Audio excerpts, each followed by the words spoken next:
страните шапа.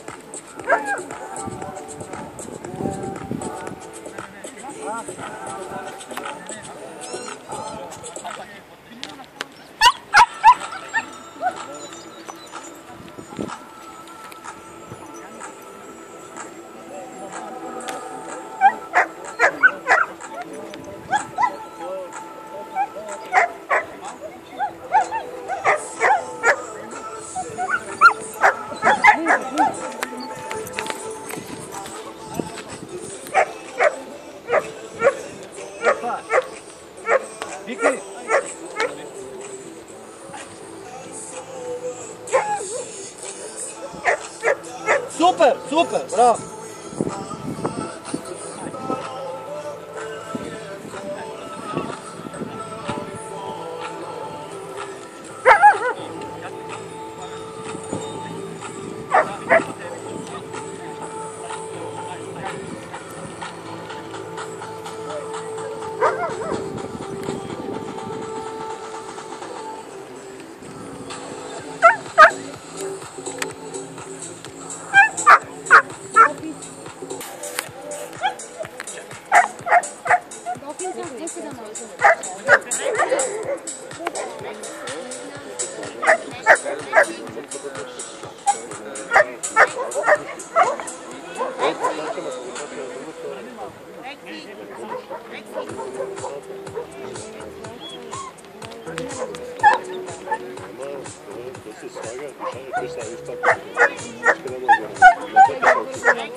Георги добре се справя с успокояването на кучето.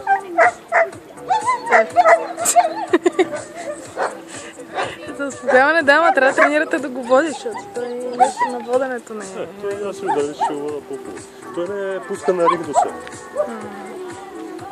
Аз ги гледам, че има чулми, всичките да ги водят, нали, на пълно криша нагоре, нали, някакси за да му отгоре главата. След 3 месеца ще има пак. 12 ще има някъде пак. Ще направите, ще отвънете на лаборация един. Тогава ще сме 6-9 следващата категория. Те даже по това време много рядко правят, защото е много топло. Те се правят март, април.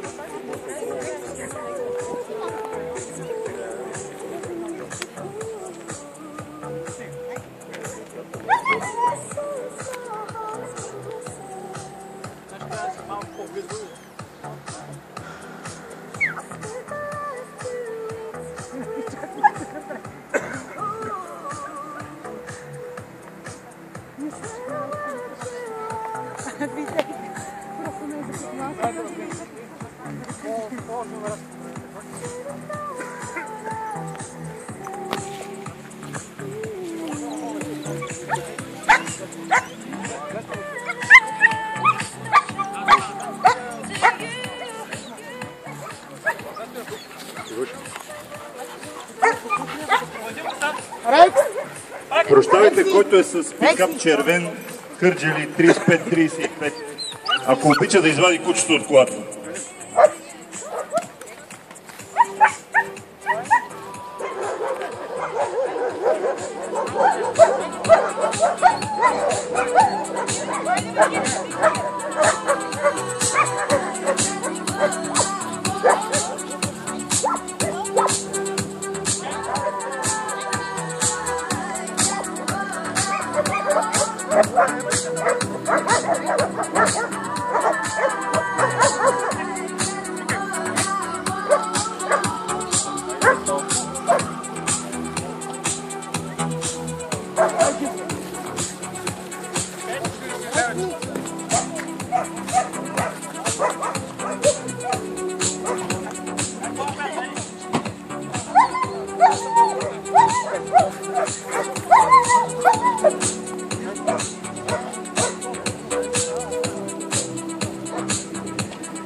Чакайте, види.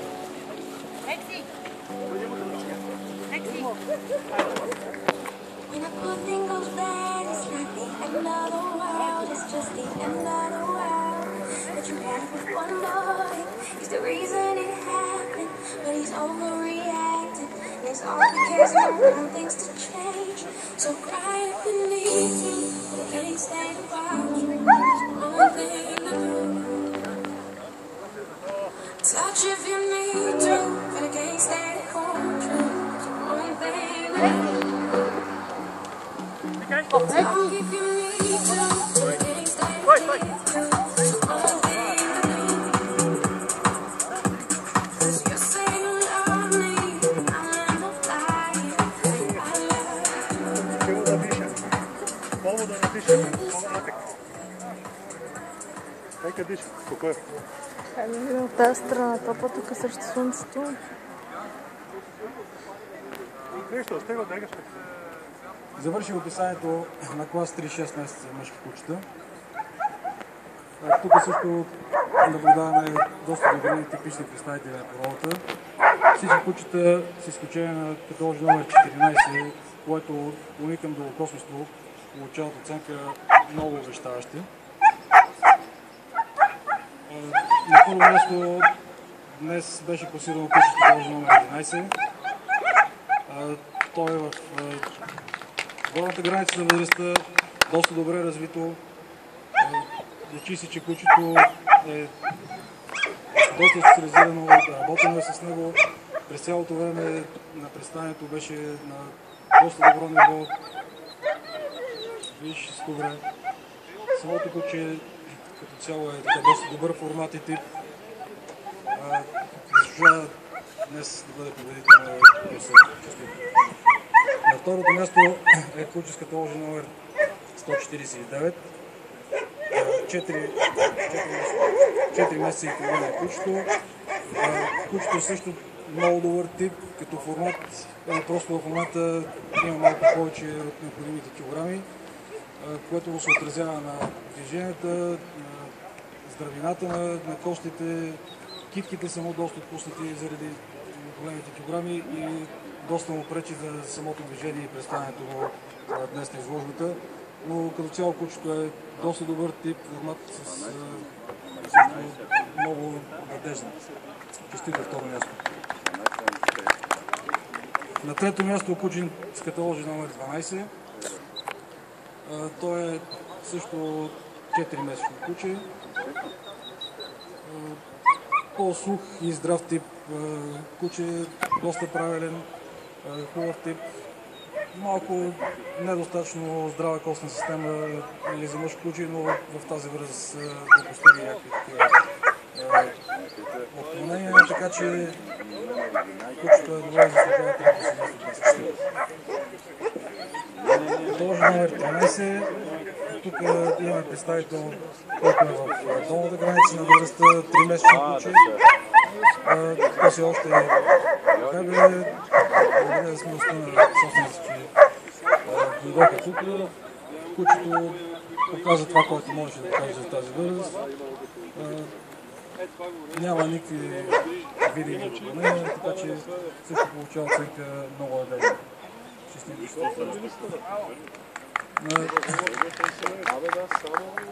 Куче с каталог номер 14 е куче, което ме кара да се колебая дали мога да кажа, че това е наистина 100% долгокосместо куче.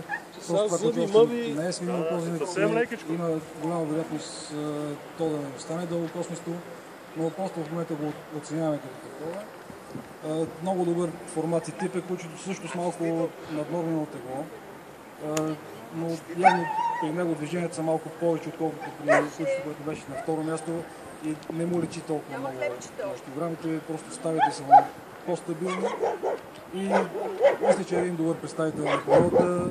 Честито!